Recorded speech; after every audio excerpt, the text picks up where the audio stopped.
Welcome to the Fantasy Football Prophet podcast, hosted by Craig Phillips and Jeff Torrey. Visit us at fantasyfootballprophet.com. And now your hosts, Craig and Jeff. Welcome everyone to the Fantasy Football Prophet podcast. I'm Craig Phillips, joined as always by Jeff Torrey. And today we're wrapping up our early ranks for 2021. We're going to do our top 15 tight ends today, see who we got here. And this is probably the scarcest position out there, I would say. And so we have some good options, but I think the moral of the story at the end is going to be me and Jeff are going to tell you to wait on tight end. All right. I think we can come to that conclusion before we start. Wait on tight end. Pretty much. Yeah, I mean, for the most part. I think there'll be moments at a lull in the middle of the draft where you can go out and get one, but I probably wouldn't grab a guy that high. I'm seeing Travis Kelce like end of first round in some things, and it's just a little. If you do have special roles around tight end, Travis Kelce would be someone that would give you a foot up on the competition. But after that, I don't think that there's a big enough reason to go high on tight end. And I also don't want to get one in like the first two rounds, so I'm not going to go with that strategy.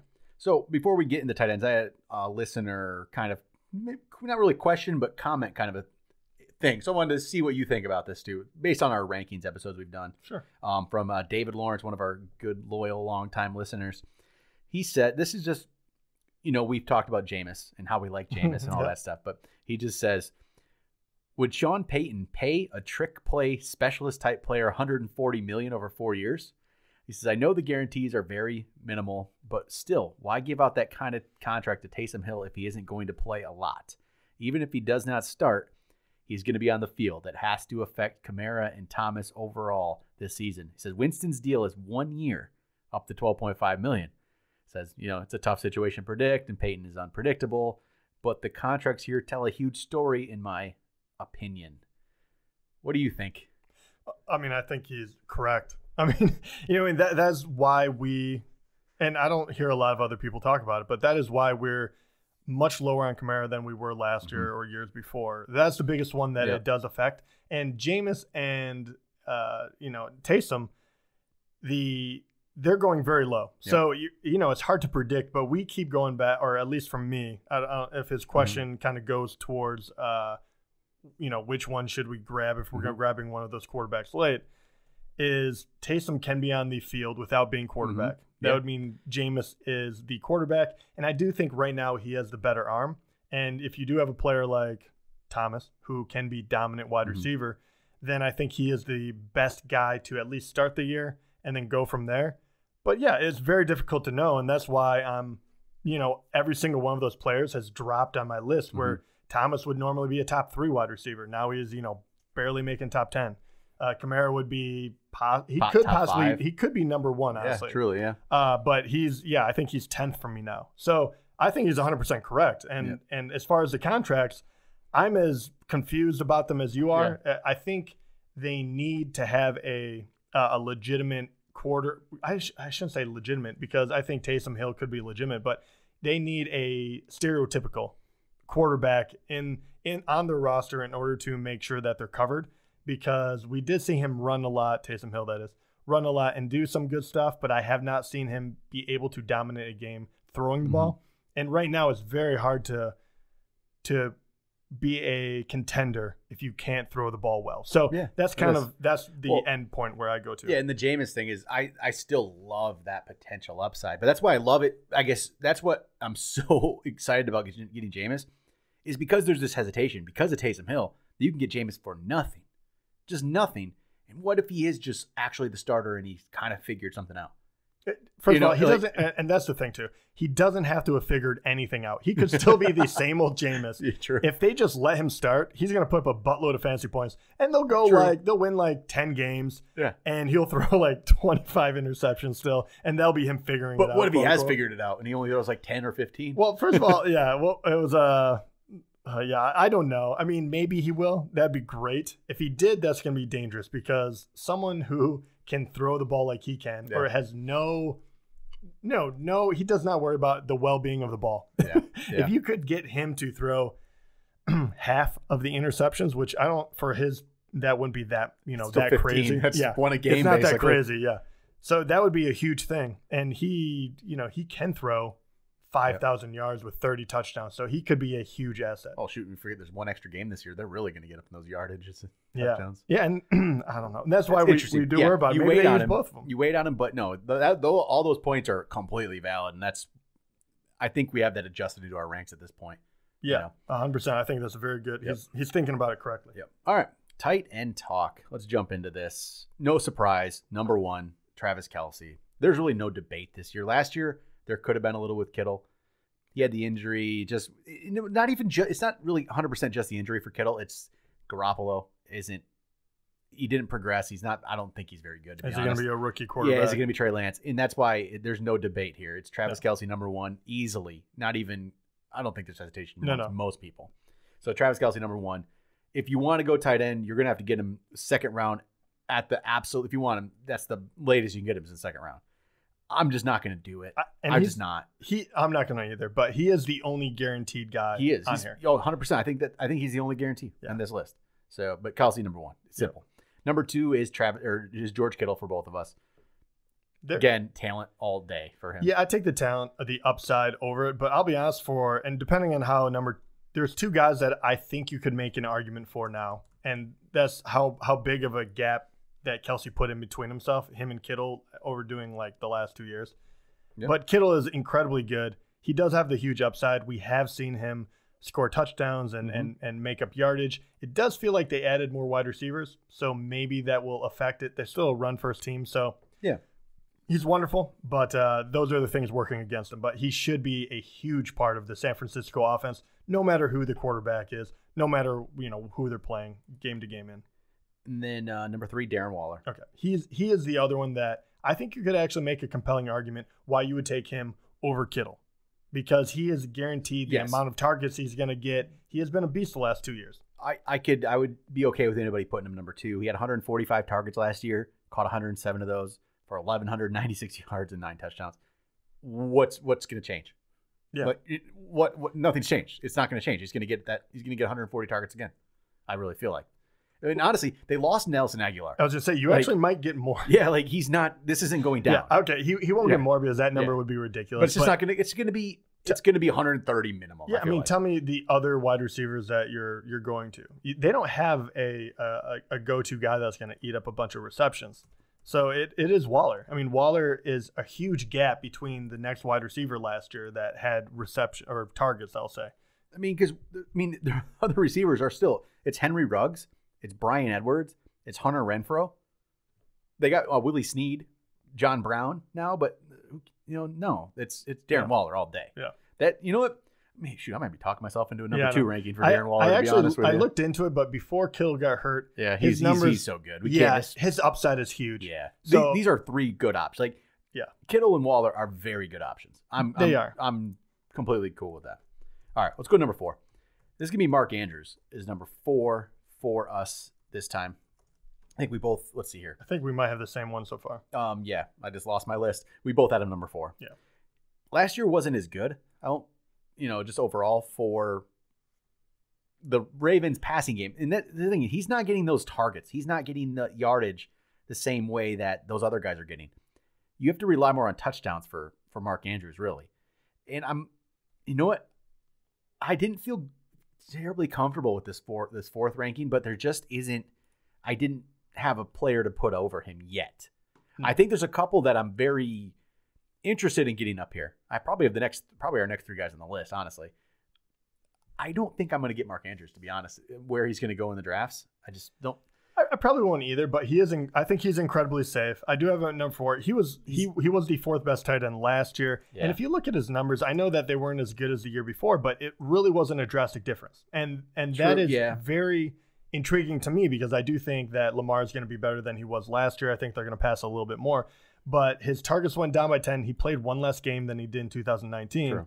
He only had 150 less yards and 3 less touchdowns. So, I mean, that obviously is huge in the tight end realm, but he could easily touch 10 touchdowns again.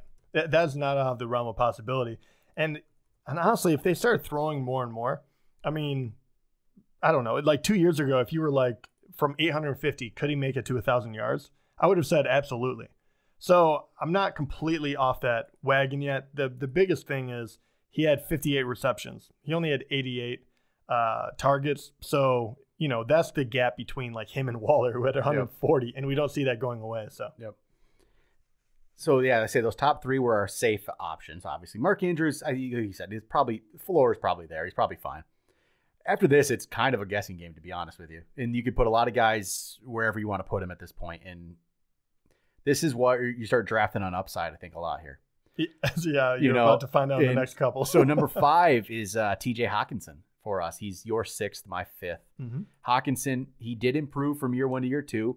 Got up to 101 targets last year, 67 catches. You know, God, I think we've talked about this over the years of like the typical tight end numbers. Look at this. 67 catches, 723 yards. How many touchdowns do you think he had? I'm looking at it, so I so don't know. 6. Yeah. It's just the typical, you know, it's always like 60, 606 is like, I swear, the normal. So he's slightly above it, barely. But I like the way he was going. Here's it is. New offense, new quarterback. It's hard. Like, you can't just say, oh, yeah, it's just going to keep going. Look at what they've been doing. I think they will, though. I mean, obviously, he's a top 10 pick in the draft. He's extremely talented. He's been showing that. I think it's just going to improve.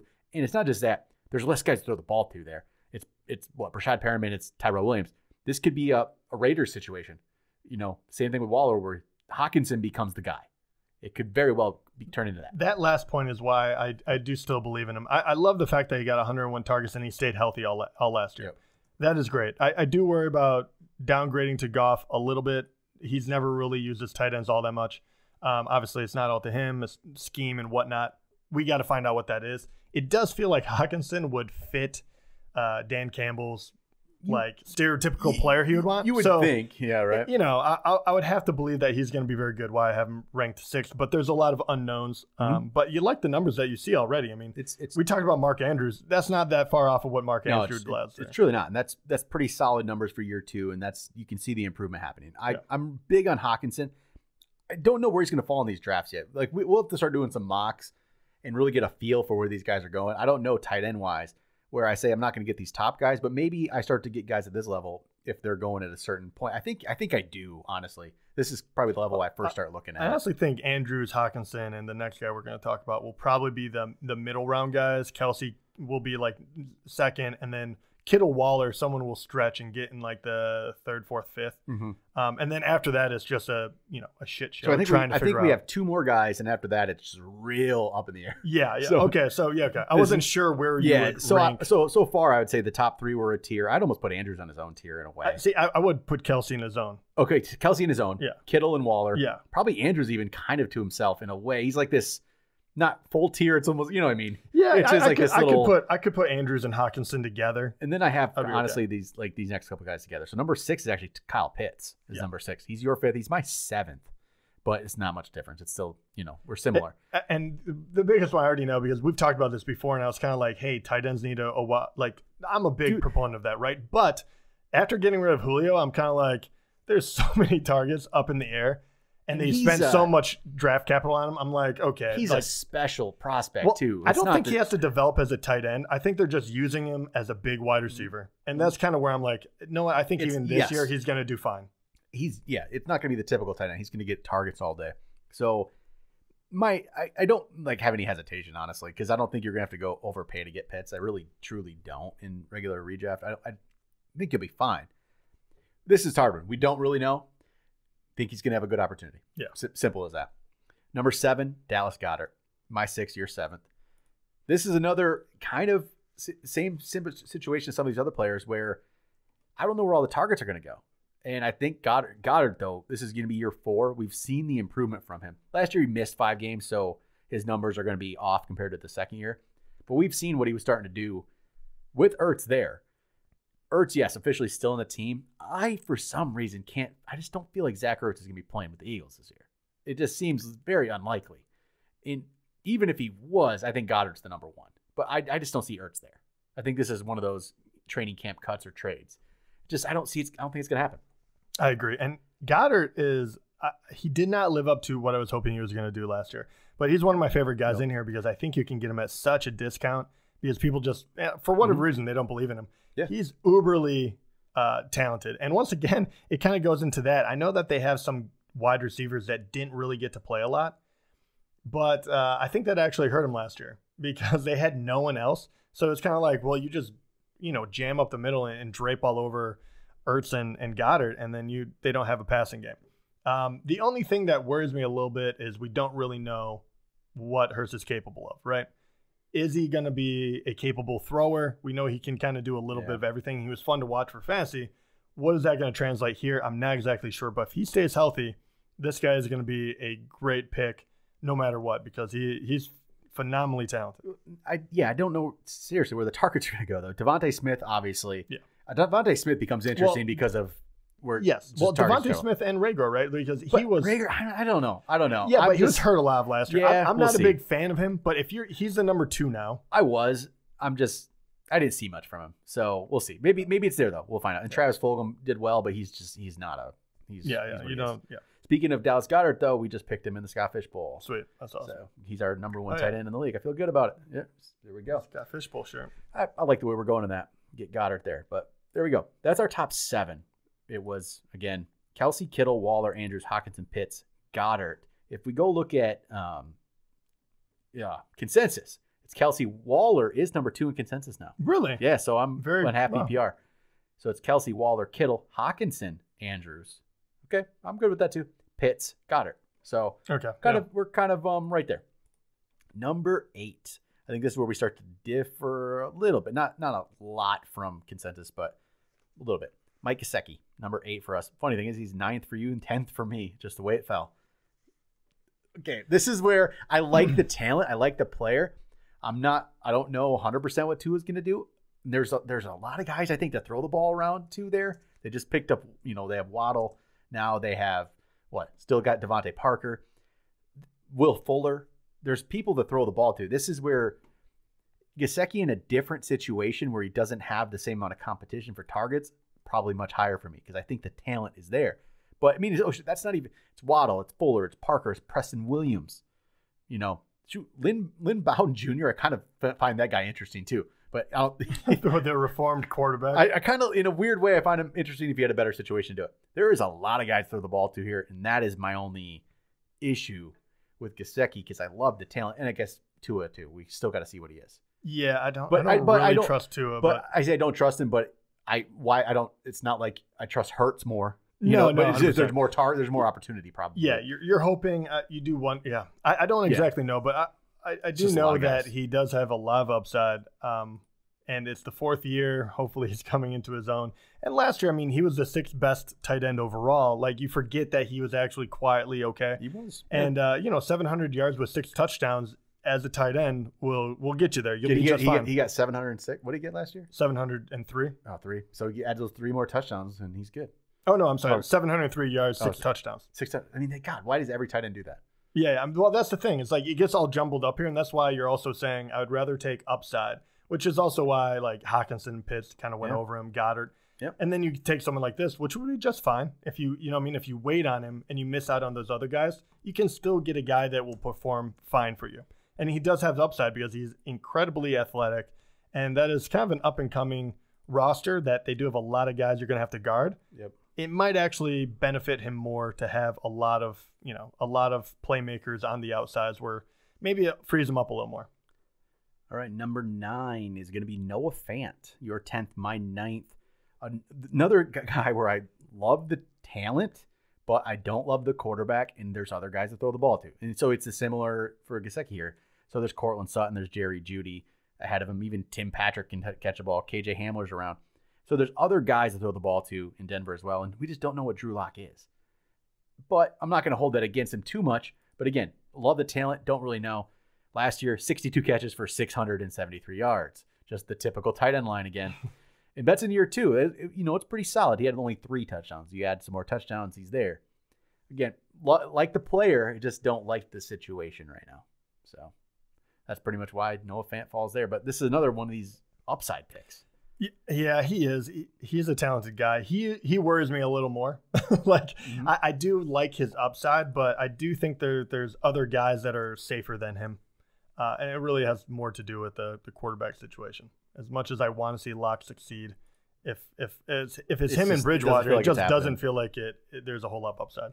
All right, number 10 was actually both of our number 11 players. but it's Irv Smith Jr. Okay. Comes in top 10, and this is a big-time potential pick for us. This is where we really start just liking the player and thinking the situation could be pretty decent for him. So, obviously, with the Vikings, Kirk Cousins is a serviceable quarterback. Perfectly fine. You got Justin Jefferson, you got Adam Thielen, but there's no more Kyle Rudolph to, take away targets from Irv Smith. Going into year 3, I think that it's going to happen. I think he's going to get that jump, but we don't know. This is a complete guessing game. His first 2 years, very similar each year.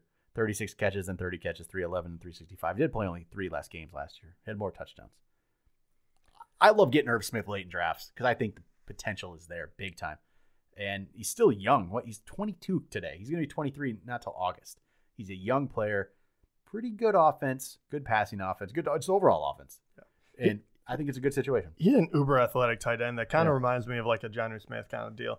And what I do love about it too is even though he wasn't kind of a mainstay of the offense last year, he did manage to get into the end zone 5 times. I think the touchdown upside alone on him, you get to this part, makes him worth it because 100%. he missed 3 games too. So you have 6-7 touchdowns. Even if the yardage isn't quite there yet, you'll be fine. So but I do believe that I don't know. I feel like he should. This could be a meteoric rise. Like if there's one guy that I think can just break out of nowhere, it's gonna be Irv Smith. 100%. I just really love the talent, probably more than any other player that I've talked about. And you don't have to spend much to get him. No, they should. Spend nothing pretty much. All right. Number 11 is going to be, this is our biggest, our second biggest difference in player. It's going to be Robert Tonyan from the Packers. He's my 8th. Oh, I buried him. You're 14th. And so, I don't know. Are you still hesitant on Rodgers possibly? I'm officially not anymore. I'm just done worrying about it. That was maybe the smallest part, but I'll be honest, after looking at the numbers, very few times too. Aaron Rodgers throws a lot of touchdowns. There's no doubt about it, and they didn't necessarily go out and get him a whole lot more help. But he had 11 touchdowns last year. I just don't feel like that has any possibility of happening again. It's hard to sustain that. I get it. And he disappeared. Like he did it in a very in a short amount of time. He was amazing, and then he completely fell off. So I don't have a lot of faith in him, a lot of trust. I would almost rather have a different. That's why I put him at 14. I don't believe in the guy repeating that. It was touchdowns. I know it's a lot of touchdowns. I'm just there to think it's going to increase and you'll see more overall targets. Touchdowns were the first part of it. He never had more than 7 targets in a single game last year. And then he had one game with 6, and after that it was 5 or under every time. He only had 59 targets for the entire year. Yeah. Caught 52 of those 59 targets. Pretty reliable there. I think there's going to be an increase. I think Aaron Rodgers is going to be there. They only added Amari Rodgers. That was it. They still have Adams. It's Devontae Adams and it's Alan Lazard and St. Brown and Valdez-Scantling, the same old group again. So I think those red zone targets are still going to be there. Yeah, I can't really argue with that. That's fine. I don't think anyone knows yet. It's just been what a huge last year, and it just shows you too. Like he had 11 touchdowns, and touchdowns in the tight end will really buoy you, boost you up. He was the 3rd best tight end last year because of those. He only had 586 yards. So, if he has another one, then egg on my face. But I don't know. From watching last year, a bunch of his games, I just was kind of like, oh, good, he got in the end zone. But there was nothing else there. But, hey, touchdowns are a huge part of that. All right, so here we go, number 12. This is where our biggest difference lies completely. It's Logan Thomas. Yeah. Your 8th, my 16th. Okay, so we flip-flopped on the Tonyan and Logan Thomas. And why do you not believe him at all? I think last year is going to be by far his peak season of his career. He did it at age 29. It took a long time to get there. Well, he was a converted quarterback. True, but he played tight end for years. It's not like he just started playing tight end. He's been there. Right, but how many times did we say it takes him like 3 years? True, but this is probably like his 4th year at tight end, and he didn't play it in college. So I know. But I get where you're coming from, but he had 110 targets last year. I'm not saying he's going to get that again. I don't think he's going to. Yeah, because first of all, you have a different quarterback, right? You have Fitz now. You do have some really talented wide receivers. I can totally understand taking the gas off of, you know what I mean? I just think that team last year there really wasn't a lot to throw the ball to. It was just a bad passing offense for the most part. I just think it's not going to be there this year. I get that. I really like what I saw from him last year. I think he is going to be a cog in the machine. And I do think that he will put up very similar numbers to what he did last year. Which I don't think the targets will quite be there, but I do think, he could get 700 yards and 6 touchdowns, and I don't think he would be breaking just sweat. the typical tight end numbers, right? Yeah. You want to know his numbers last year? 72 catches for 670 yards and 6 touchdowns. Typical. They're all the same. Yeah, I know. They're all the same at this level. It doesn't matter. And with that, he was the 7th best tight end. Just the typical. And all the numbers he's an athletic guy. I enjoyed watching him play. I think there's more there. All right, so here we go with some. This is an interesting one. I really don't know what to think. It's Jonnu Smith, 13th. He's your 12th, my 13th. Now with the Patriots, but he also has Hunter Henry there. I have a hard time with that. Oh, no, he was my 12th. Never mind. He was my 12th. So both of our 12s. Both of our 12s. Yeah, both of our 12s. I don't know what this offense is going to be.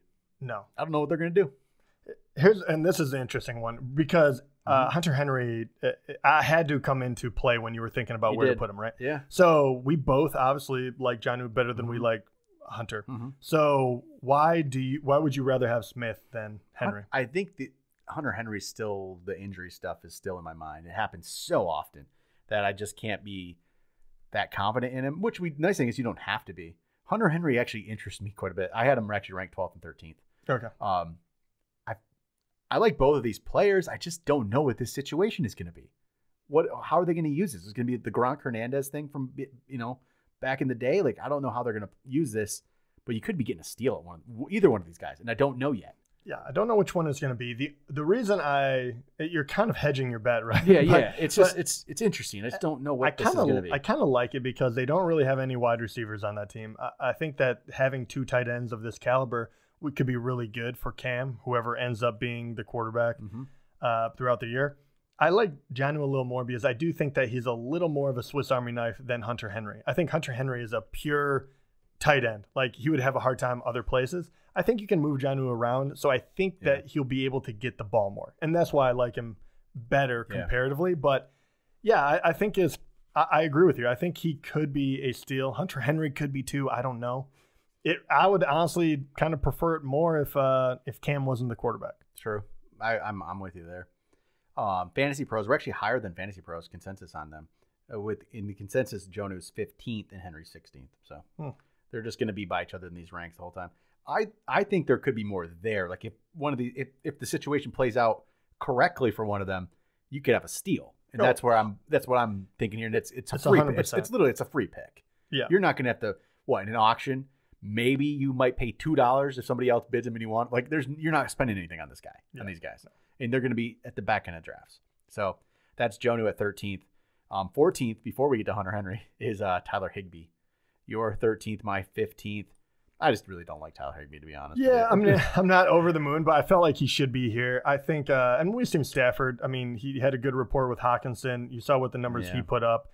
I believe that they're going to throw a little more than they did with Goff. Yeah. Gerald Everett's not there anymore, right? So he's the only tight end in town, kind of. Yeah. So with all putting that, into it, you're like, okay, he should be okay. And that's where I'm kind of at. There is nobody else there. I mean, that Tyler Higbee hype last year was just out of control. Yeah, I bought into it a little bit, and it kind of pissed me off. I did not. If you go back, look through our episodes, I think me and Jeff we talked about that, and I was right. Yeah. If you go to youtube.com/fantasyfootballprophet, you can see the video where I told him do not draft Higbee. Thank God I didn't have him overly high, but I did have him in my top 10. Actually, don't watch that video because I hyped Hayden Hurst. Oh, that's right. We both were. I did not like Hurst, and we were both wrong. That's hilarious. We should just be pessimistic every time. We're just dead wrong on that. Oh, well. That's hilarious. It happens. It was, a back. You didn't have to do anything to get those players. So, all right. Higbee, 14th. See what happens. 15th is Hunter Henry. He was your 16th, my 13th. So, just, same thing. Yeah. Just, interesting situation. Big fan of Hunter Henry. He never was able to put it together. He does have injury concerns. He's always been banged up. Yep. But, okay, so I'll say, the guy we didn't end up, that didn't make our top 15, that's in the consensus top 15, is Evan Ingram. Yeah. I just don't. He was my number 15. Yeah, I do like him, but what do you? I just don't know what to expect. No, I don't. First of all, if you're talking about Hunter Henry having injury concerns, so does this guy. And you also have Daniel Jones. You have Saquon coming back, who should eat up a ton of everything. I would love it if he came back and was dominant, but we haven't seen that version of him in years now. So last year, his numbers for a tight end initial look are probably fine. 109 targets, 63 catches, 654 yards, just typical, but only 1 touchdown. There you go. Give him 5 more touchdowns, get to that magic 6 number, and he's all of a sudden way up there, right? Right. But I don't know if it's there. And I don't know. You know, the funny thing is that first year, his rookie year, where he really like showed something we thought, it was 64 for 722 and 6 touchdowns. That's all it was. Yeah. But yeah. And he did, I mean, he finally played a full season last year. He started 14. He was actually healthy for 16 games. But he only played what? And he was available for 8 the year before, 11 the year before, 15 the year before. And the fact that his yardage was fine, the fact that he had 109 targets and he only could turn it into 1 touchdown, really it says more about Daniel Jones on the offense. Yeah. And I don't know if that's any better. I don't either. So that's why he's there. The other guy you could talk about is Gronk. I don't think the large amount of targets are going to be there for Gronk. I don't think they want to use him like that early on. I think Gronk's more of a guy. I feel like they're just going to kind of red zone. He's going to get some touchdowns. He could get boosted by just the touchdowns. But I think they just want Gronk for the playoff run, to be honest with you. Yeah. Like, they're not going to overuse him. Yeah, they're there to win. They have so many people. So even though I do think that he definitely shook off the rust and he looked really good down the stretch of last year, I don't think that you're going to see anyone force feed him the ball. No. But, you know, when we talk about waiting on tight end, I mean, we're talking about Gronk is 17 on mine, 17 people down. And if I got him, I wouldn't be that upset about it. I'd be like, okay, I can put him in and he has a good shot at catching a touchdown. And if heaven forbid, they get back into that groove and he's going to be playing, so he's going to go for it. He could turn into a top 10 tight end. Like, I would not be that surprised if he ended up the 8th best tight end and you got him for nothing. And if he got there because of double-digit touchdowns, probably. And he could get 10 touchdowns. It wouldn't shock me. No, exactly. So this is why I'm not worried about tight end, even though I would love to have one of the top 3, top 5. I think there's guys in here you can use. Yeah, you can plug and play different guys every week. Kind of why I'm going to wait. And the only other guy, where did you have like the second year guys like Adam Troutman and Cole Kmet? So I should pull up my ranks here for them. Those are both interesting players to me, but I think they're both top 20 currently. Let me find my rank here. I was gonna say, they're my next Cole Kmet is 18 and 19. So Cole Kmet's 18 and Troutman's 20. Okay, yeah. So I have Troutman above him. He interests me because that offense too. If Jameis figures it out, like we said, Troutman could be very interesting to me. So those guys are kind of interesting too. I think it's a little early for them. They you're not jumping them over anyone, but when you're in a deeper league or something of that nature, those are the kind of the guys with upside I would start looking at after these guys are gone. Yep, definitely. There's other guys that I'm not going to even ever draft, like Austin Hooper, not getting him. Jared Cook, not getting him. Eric Ebron, never again. Never once. He sucks. So that's it. There we go. Tight end talk. So there we go. Those are all of our early ranks. We'll probably do a little bit. We'll revamp some rankings episodes and do them a little different. When we get into August, which, geez, it's going to be here before you know it. It's gonna be quick. Fantasy is coming up very quick. So we're going to start next week, I think, with some overvalued, undervalued. Start getting to some lists and find, where the value is in these drafts, which are definitely there. But speaking of the value one, if there's one guy, I always feel like I always add one thing at the end. Yeah. But if there's one guy on this list, we talked about a lot, and the biggest thing to take away is like, hey, there's a ton of guys that were all in the same, they're separated by a few points. If there's one guy that you're kind of like through August, when we start hearing more news, who's the one guy that from that news alone, or just seeing him catch the ball or something like that, that you could really move up in your list? I don't know if he could move up from where I have him necessarily, but the one I want to see, I guess, that preseason talk is going to interest me the most is honestly Irv Smith Jr. Because I want to see how he's actually being used. Is his role increasing? The problem is he could move up a couple spots. I probably only move him up to like 8, honestly, at the highest level. Irv Smith is one where it'd be very interesting. And honestly, Robert Tonyan, if the problem is, I don't know when Rodgers. I truly believe Rodgers is going to be on the Packers. I just don't. They'd be stupid to trade him, honestly. Because what's he going to do? I've been thinking this out. The Packers aren't going to get anything near value for him, right? No matter what. How can you? How can you? Well, I mean, compared to him, no. But I But did you- hear you- about you- you heard about the package that Denver was But you're not possibly going to put together you're just with not gonna like get that- Sutton and a bunch of But picks. if and you all do that. this, you're just our Super Bowl window, like it closes, and you have to restart it. Yeah, well, you But I should don't have think drafted a quarter. I mean, yeah, I you're get it. absolutely right. But I don't know what they were thinking before that. Though. But where's Rodgers' true leverage? Retirement? He doesn't want to retire. No, he doesn't. So does he truly have leverage? I don't think he does. Unless he has to sit out. But you're going to sit out at whatever age. What is he now? I don't even know. 38, 37? How old is Aaron Rodgers these days? Good question. Let me look this up. Well, This really, how many years is left on his contract? Is it 2 or just 1? it's probably a couple. Let me see. So he's 37. He's 37. He turned 38 during the season. You don't want to lose a season at that age.